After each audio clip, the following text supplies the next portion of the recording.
Well, it was a battle of the two winless teams tonight, the Colorado Avalanche and the New York Islanders. Who would come out on top? By a score of 6-2, the New York Islanders finally grabbed their first win of the year.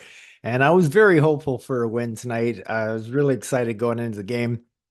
If you had watched my last podcast, I did mention that Colorado isn't quite the team that they used to be. It's funny, how all the experts in the newspaper and everything and the media and whatnot, they keep predicting that Colorado's up there with the Vegases and the Oilers and as a top Stanley Cup contender. But I'm telling you, man, if you take a look at the Islanders' top six and compare them against any other top six in the league overall, we're looking pretty strong. And I really wasn't worried about the Avalanche going in tonight, especially they didn't have Taves or Drouin for tonight. That didn't help them either. Landeskog's coming back sometime this season. Nobody knows how he's going to be, man. We don't really see many NHL players who miss 2 full years. So who knows what Landeskog will come back as, and he's kind of older. So I'll be honest with you, I pick the Islanders as a better team than Colorado right now. Sure, they've got the superstar and probably a 1B superstar in Rantanen, and so they've got two superstars with McKinnon and McCarr. But that's really the only spot they got us. The only way you're going to lose to Colorado this year is if you fill the penalty box, and that power play will kill you. And that is about it. And I guess in an occasional night, the first line is just good enough to win a game by themselves on 5-5. But overall, Colorado Avalanche aren't anything to be scared about. So 6-2 win. How exciting was that? And it didn't start off in the best of ways either. It was pretty much the last thing we needed, being 1-1 and really needing a win. I mean, it's not like life or death, but really to get the season off and going on a good start, we need a win. And just a minute, 1 second into the game, and all of a sudden we're down by one. Now, I hate to say this, but the fourth line, like I've seen some good things from the fourth line, but this is 2 games in a row. That line is a -1. And that is not the way we needed to start the game. And poor Ilya. And even at 101, that was his third shot or fourth shot he faced on the goal and absolutely did not have a chance. So that wasn't the best openings for the Islanders. And I definitely was concerned at that point. I'm going, man, am I just completely not seeing something here that maybe we suck? But I go, no, we don't. So Anders Lee, hard work, typical mucking kind of power forward kind of goal for Anders. And I think the most important part about that goal was that it was at the 5 minutes and 33-second mark. And after the Avs scoring in the first minute to respond 4 minutes later, especially to a team that's down 0-1-1, really needing a win, I think that was almost the turning point of the game. If you could look for a turning point in the game, that probably would have been it, because everything changed after that. So Anders Lee from Simon Holstrom and Scott Mayfield. So mucking around or mucking around and mucking around. And then late in the period, Palms doing the basketball. And what a great play. Boy, did Georgiev ever look stupid on that one. But for as stupid as Georgiev looked, what a great play by Palms. Like Palms is already off to a really good season, and he had a great season last year. I think it was his best season in the NHL last year. So I'm pretty excited about our second line. We'll get down to that in the breakdown. But anyway, Palms puts us up late 2-1. That's a nice surprise from giving up one late. That's for sure. We'll take that 100%. I think the key in this first period that I saw was the no panic in the Islanders once they went down 1-0. They calmly tied it up, and then they slowly took the first period over and got a late goal and were rewarded with the 2-1 lead going into the second. So Outstanding period by the Islanders and really nice period by Ilya Sorokin as well. So playing his first game, no exhibition games coming in, looking really solid. Like I said, on the goal, he didn't have a chance. So anyway, both Lee and Palms getting their first of the year. So always nice to get everybody scoring. That's the kind of team we are. We don't have that superstar like McKinnon and Makar, but we got, you know what, in the top six. We have six players that are capable of scoring 30 goals. Will they all score 30 goals? No, they won't. But are they capable? Yes, each and every one of those players is capable of scoring 30 goals. And I'm telling you, if we put it together, we are going to be a nightmare to play against because if you're top loaded like a Toronto Maple Leaf team and now what looks like the Colorado Avalanche, because I'm telling you, take a look at their second, third, and fourth lines. They're not that strong at all. So anyway, we go into the second period and Brocktober shows up. Brocktober shows up and it's a beauty. Nelson scores a nice play by Maxim Sipilkov, his nice little backhand feed off the boards. And Adam Pelech picking up an assist as well. So that's Brock's first of the year. And I actually kind of had a chuckle because I was listening to Brendan and he said, and for those who celebrate, Brocktober is in full effect, and I went, yeah. For those who celebrate, which would be every single New York Islander fan celebrates Brocktoberfest because it's it's like death and taxes. It's guaranteed to come, and he popped out. Like Patrick said, he thought that Brock had been playing really well this start of the season. I differ in that. I knew Brock had more than that, and tonight he was outstanding for sure. Really nice pass by Sipakov off the boards too as well. And then Brock scoring again in the second period and putting us up 4-1. So after going with the 3-1 lead, getting that third goal ahead is so important. And Brock does it right at the 11:14 mark of the second period when Brock just, well, he outfoxed. He outfoxed them and got a breakaway. And there was no doubt on that shot going in. Georgiev barely even moved. So outstanding for the Islanders, being up 4-1. We'd killed off a power play. So believe it or not, our power play went up another 16% tonight. Last game, it went up 50%. Now it went up 16% tonight. We're up to 667. But the only reason that is because they scored shortly after on the power play in the third period, which is what we'll get to starting in the third. And it's Casey Middlestat from McKinnon and Cale Makar. And it's kind of unfortunate because we'd already killed off a minute and 30 of it in the second period. And then to let them, well, I guess it wasn't a power play goal. So back-to-back nights, the PK goes 2 for 2, I guess you could kind of say. So we've now killed 4 to 6 for a whopping percentage of 67%, which means as we sit on the PK right now, we're 4% below our last year's league worst penalty killing. So we still got to keep that moving up. So that's 2 games in a row that PK has been moving up. I guess we got to take small things to be thankful for. So Middlestat from McKinnon and Makar, and this is the point that you wonder, okay, did we shake off the last year falling apart?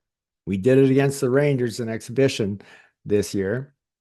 We kind of sort of did it a little bit, not bad, but in the first game. So that didn't look great. We were showing signs of we haven't really fixed it, but I really wasn't worried because I know this is really uh, uh, quite a different team than we've had before. And this was about to be the test because this is usually the MO of how it goes down. 3 goal lead in the third period, give up an early power play goal that the NHL always hands out to teams that are 3 goals behind in the third period. They always get a mandatory power play in the first 3 minutes of the period. And so basically, how would we react after that? Well, I thought we reacted just fantastically. All of a sudden, before you knew it, we were 5 minutes into the period. Nothing was really happening. The only thing that was happening was us pressing uh, the Avs, which is perfect. Perfect. And we just took it to them. And then at 6:48, Anthony Declare, what a beautiful goal scorer's goal on that one to put us up 5-2. That was a sweet one. Duke picking up his second goal of the year, and what a beautiful play by Alexander Romanov. Nice pass on that one to him. And Bo picks himself up a helper on that one as well. So Duke leading the team in scoring with two this year. We got Anders and Palms. Oh, I guess Nelson's got two now as well. So it's nice to see our scoring being spread out. That is how we will definitely win. And then, of course, Matthew Barzell, who I've been screaming from the rooftops for, oh, I don't know, let's say 7 years that Barzell should be out there on the 5-on-6. And sure enough, the 5-on-6 was so long that eventually he had to come out on 5-on-6 and probably just scores a goal, which is something we rarely do into empty nets. So once again, I say Matt Barzell for 5-on-6. Like, come on, let's go. Pulley picked up an assist on that one as well. So there we go. Islanders all of a sudden going from having a game against a team that I think we should beat, but in the NHL nowadays, it's no shock if you lose to anybody. But that's disappointing because the way we gave it up and then lost in overtime. And you're thinking to yourself, geez, we really should have a win heading out into this bad uh, 3-game road trip. It could be a little tough. And sure enough, we played a great game against Dallas, but they shut us out, beat us 2-0. We went toe to toe with Dallas, and now you're looking at your team and you're going, oh, 1-1. This is not good. We do not want to fall apart. And then you immediately think, oh my God, we got to play in Colorado. But that's when I stopped myself this year and said, no, no, no, no, no, no. We're as good as Colorado, definitely as good as Colorado. There's no reason why we can't go to Colorado and win. And there's no reason why this year's edition of the New York Islanders is not going to win their fair share of games against the highly touted teams, because we're going to. We're just as good as them. I'm telling you, this is the best edition I've seen of the Islanders in decades. Decades. This team here, better than the teams that went to the Eastern Conference Final by quite a margin, I would actually think, to be honest with you. I think we're going to be in for a pleasant surprise. So anyway, we come out and win, and now all of a sudden we're sitting 1-1-1. And three of those first four games are almost gone from the early season road trip. I know the first one was at home against Utah, but it was a 3-game road trip. We got one left. If we could win that one and come home 2-1-1, wow, what a difference that makes in such a short period of time. So even tonight's win was huge because it shows that we're not gonna fall deep behind the 8 ball. It's pretty much what the Senators do every year. They're 8 points out of a playoff spot 20 games into the season. You just can't do that. So even if we're not in a playoff spot, we're just hovering right around it, around the 500 mark at the start. That's fine until you get everything going. But right now, the Islanders are looking good.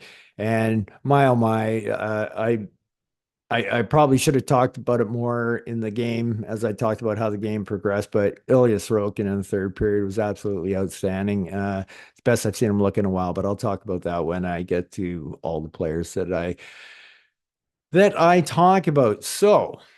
Let's get into that. All right. It was kind of funny. I work a message board. Well, I don't work the message board. I'm on a message board. It's a bunch of us old guys, and we have a fun time chatting through the game and whatnot. And some of the guys are watching half Yankees and Islanders at the same time. Anyway, it's a lot of fun. In the first period, I made a post to the guys, and I said, guys, I don't believe it. I finally found something wrong with Maxim Siplikov. And I said, but too long to explain. If you want to know the reason, watch my my video. Shameless promotion. Shameless promotion. Uh, and yeah, so anyway, but in the third period, all of a sudden Butch and Corey Schneider, they figured it out. The one problem that I see with Max is he doesn't know about dumping the puck into the end, and it's something that is a must in the NHL. I have raved about Max's um, entries because he's very good at it, very good at it. However, he will try it every single time. So there's times. I mean, it took Barzy a while to learn that lesson of when you just got to dump it ahead and go get it. And that suits Max's game too, because he's got a big body. It's just dump it in and go get it, and crash and bang. But that's something he's going to learn. But that was the first thing I noticed, and I agreed with every word that Butch and Corey said. But sorry guys, I beat you by 2 periods. But yeah, it's something that's going to be easily correctable for him. He'll figure that out pretty quick. Yeah. And I learned another new thing about Max as well is that he has no problem going 1-on-3. Outstanding. I loved it. Stood his ground. I'll take the three of you guys on. I don't care. Love to see that side of Max. So anyway, other than that, which is something that is pretty easily correctable, I thought Max had another good night. Made a beauty of a pass on that goal for Brock. That was a sweet play by Sip for sure. So grabbed another penalty tonight. I like the roughness out of his game. I like his board work. I liked everything about his game. It wasn't his best game, but and the reason being is because I think there was a good two or at least three times he tried to go through two or three guys at the blue line to get in. Those turnovers didn't hurt us, but they can and they will as the season wears on. The odds will eventually take over. So other than that, another good game by Sip for sure. I thought this was Holmstrom's best game of the year. He was noticeable to me out there. Uh, he reminds me of guys that I used to hate playing against. He has such a big wingspan, and he's kind of clumsy. And I hated playing those guys because they were so clumsy. It just seemed they were always in the way, which makes them a great hockey player. But for the life of me, I couldn't figure it. I'm going like, you don't skate very good in that, but you're so big and your arms are flapping and you're doing the unpredictable. They always do the unpredictable too, which sucks for a person who always does what he's supposed to do. You never know with guys like that. But I definitely thought Simon definitely stuck out tonight for his best game of the year. So good job, Simon. The Duke, another good game. The one thing that you'll know about Duke is that he's he's not going to wow you with his skills in the game, and that he's not going to do anything Barzell-ish or anything like that. But even though it looked like there for a while, like Duke was going to compete with Suitcase Sillinger for how many teams you could play on, the one thing that you always could count on with Duclair, no matter what team he was on, whether it was a good team like Tampa Bay or whether it was a crappy team like San Jose, he was still potting in the same amount of goals. You know what I mean? So consistency is such a wonderful, wonderful trait to have.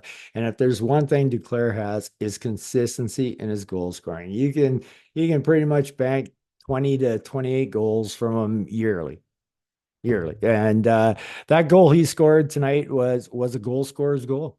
The no panic and how he swooped around there and put that one in was a beauty. So such a super addition to our first line. They're meshing really well. Barzy, I thought he was all over the ice tonight. He had a fantastic game. Didn't really result too much on the score sheet, even though he picked up the empty netter. But I thought he was very dominating out there. And I find it so frustrating. Like, I haven't seen Matt do the circles in the ozone for a while, but I saw him do it tonight. And you know what? I would have died to play with a player like Matt Barzell, and I'll tell you why. I was a master of finding open ice. It's something that you just don't end up in open ice. You have to work at getting in open ice. And if there was one thing I could do was find the seam, the opening, whatever, because I knew that's how you scored the goals. And I'm watching Matt go around. I'm going, and I think later Butch commented on it. Not a lot really happened. Well, that is all on the other four guys. That wasn't Matt hanging on to the puck too long. They just weren't getting into the position that you need to get somewhere out, man. Work at it. Have little trick moves. I used to have a bag of tricks. I would have scored 100 goals a year with Matt Barzell. I'll tell you that right now. If he could control play like that, I'm telling you, Matt, I'm getting open and I will put the puck in the net for sure. So, guys, get open. It was a good game by Matt tonight. Well done, Matty. As the first line, they pretty much all went +2 tonight. So, solid night by the first line. And Bo, same thing. Same thing as Bars and Declare. They really were playing well. It's such a beauty to have a first line. Hey, they went toe to toe with McKinnon, man. That's who they were playing against. And then the Avs tried to shake it up. And then the best they could do was get McKinnon out against Brock's line. And Brock's line just basically kind of shut him down too. So it was really a thing of beauty to watch tonight. The top two lines were really humming. It was thing of beauty, boys, thing of beauties. And all right, Palms. I love Palms, man. And this Palms we've had the last year and a half is awesome. Is awesome. He is flying out there and he is deceivingly good at holding on to the puck. And he's got some very deceiving moves. And he's doesn't look like he's the biggest guy, but man, he's tough. He's tough on the board work. I like his grit and determination, and he's always determined. I really like that about Palm. So I've had him on my fantasy hockey team for a long time because he is fairly consistent, and he'll pull it out for you for sure. Wallstrom. I already pointed out that the fourth line went a -1, and that was the goal at 101 of the first period, and which is something that cannot be done for Wallstrom. Now, I talked about the message board that I was on, and that I'm getting some resistance right now. Some people think that maybe a guy like Gauthier should go into the fourth line with the fourth line. It was to me, the way I see how it went down, that wasn't what happened on the goal down on Wallstrom or anything. I saw Wallstrom doing what he had to do the rest of the game. And like, let's be honest, he only played 10 minutes and 18 seconds, and he had probably only played about 20 seconds and was already -1 into the game. So the rest of the game was solid. And fourth line is not gonna stick out. If it does stick out, that's definitely a bad thing. But these two games in a row with the fourth line being -1, that just can't happen. The goal for the fourth line is to end up even, even. If they end up a plus some night, that is fantastic. Just do not end up a negative. And they've done it back-to-back games, so that's not good. I don't think it laid on Wally. I actually thought he played a pretty good game tonight. So there's that. Anders continues to look quicker than he has been. I'm wondering if he's playing at the same weight that he's always been at because he does seem a little bit quicker and got a typical Anders goal tonight. So what more can you ask for him? The third line was actually pretty good tonight. So um, that was nice to get some production out of them. And that's pretty much kind of what I expect out of the third line to do. Like they're going to disappear for a game or two games, and then one game they're going to chip in and make it happen. But as for third lines go, it's still not a bad third line. I'll take it. I know most teams would take our third line, so there's that. Brocktober, what can you say? Came out of his shell tonight, had a fantastic game. He was out there checking, using his body, stripping players of the puck, pops in 2 goals, goes to +3. Great game by Brock. So we needed it, buddy. We needed it. I wasn't worried. I knew you would show up, but I'm glad you showed up tonight because it was a big game. You don't like to put like must-win labels or anything like that on a game so early in the season, but let's not forget these points count as much as they do in March, right? And who knows? Maybe the Avalanche are flying on all cylinders in March, and we don't have to play them because we caught them at a time like this. Even though, like I said, I'm still not scared of the Avalanche anymore.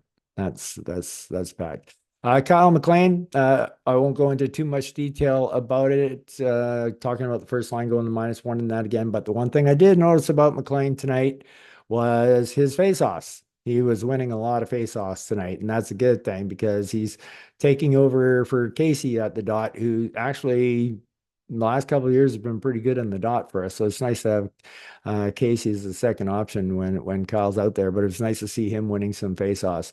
I did notice him and Zeker. I did notice their speed out there tonight, but it's hard to look past the -1. Other than that, they did the fourth line didn't have a bad game, but it is a bad game because that happened, and it's just something that can happen, especially at the start of the game when we need the reason you're on the ice with 1 minute into an NHL game when there's three lines that should probably be out before you is for you to set the tone.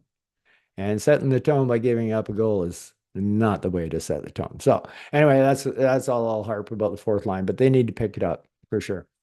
Pager, I thought Pager was pretty good tonight again, but like I said, I thought the third line overall was pretty good. So Holmstrom, I already said I thought he had his best game. Pager was good as well, and the so no real complaints there. We know we got a goal out of the third line as well. Pager doing good in the dot as well.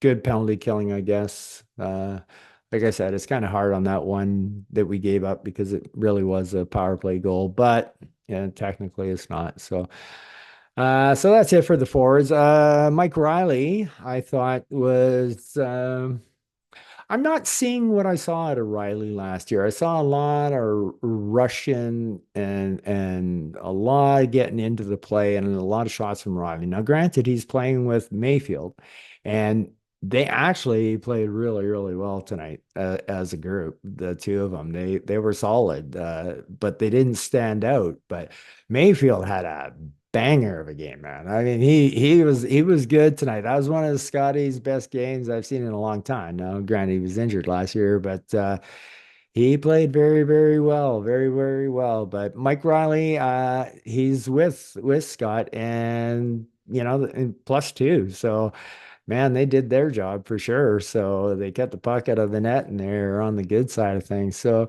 good game by Riley, but I know there's more in the tank. So and that's a positive. There's a lot more in a lot of these guys' tanks. And that the positive of it is that try to even it out to when one guy's hot, the other guy's not, so that you can keep the team at an even keel. You know what I mean? So that was really important. And I thought Adam Pelech was really good tonight too. He was strong last game defensively. I thought tonight he was really strong as well.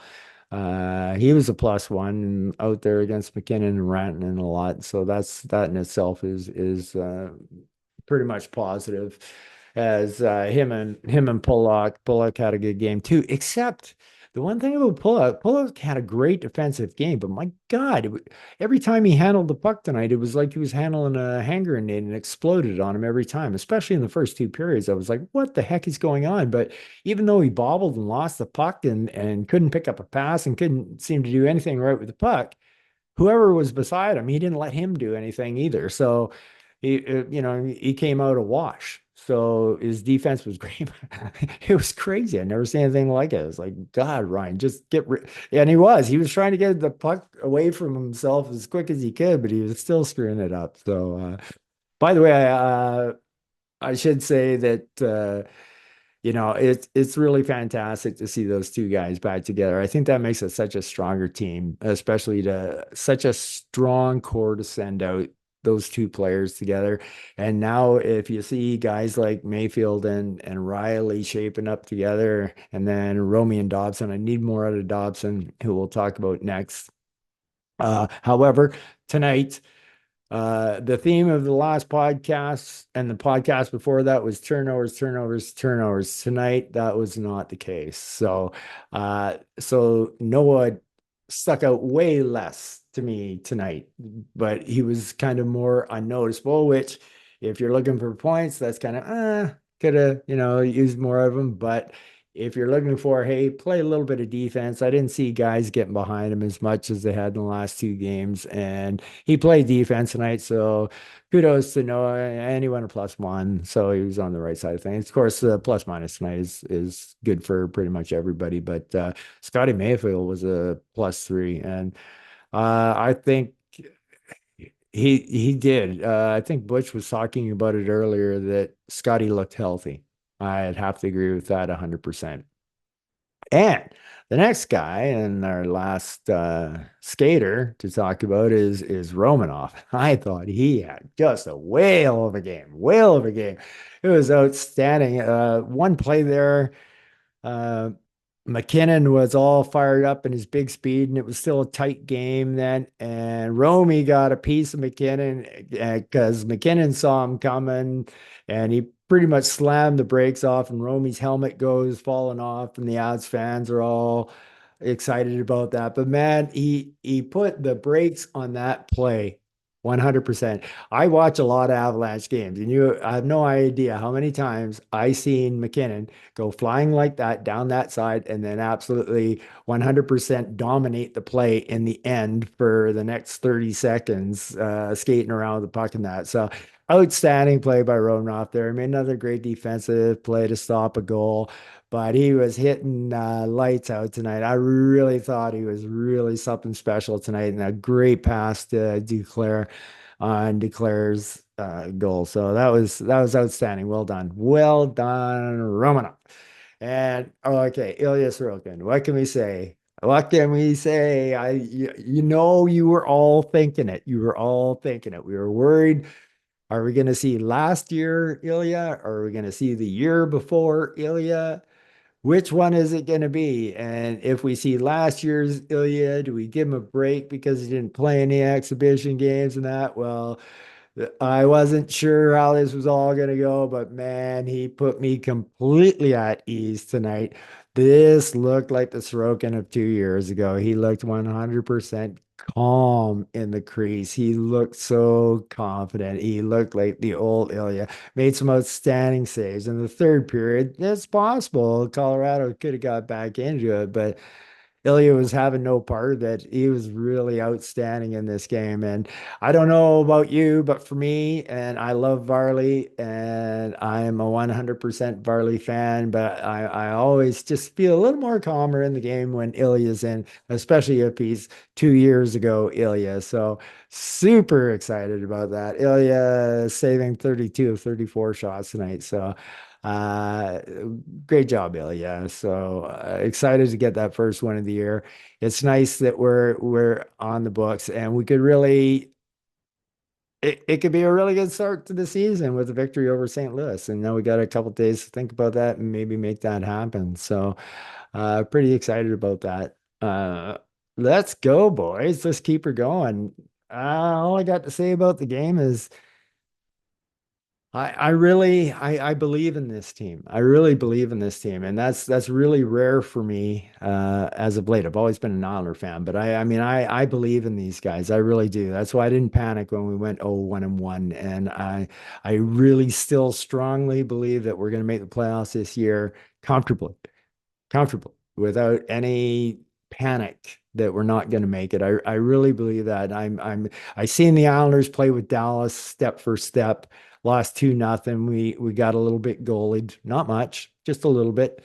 And the Utah game, we should have won the game, but you know, that's okay. We're for real. We're gonna make things happen this year, and I'm pretty excited about it. I hope everybody in Isles Nation is excited as I am about it. And anyway, that's about it for now. So everybody, you guys all take care out there and peace out.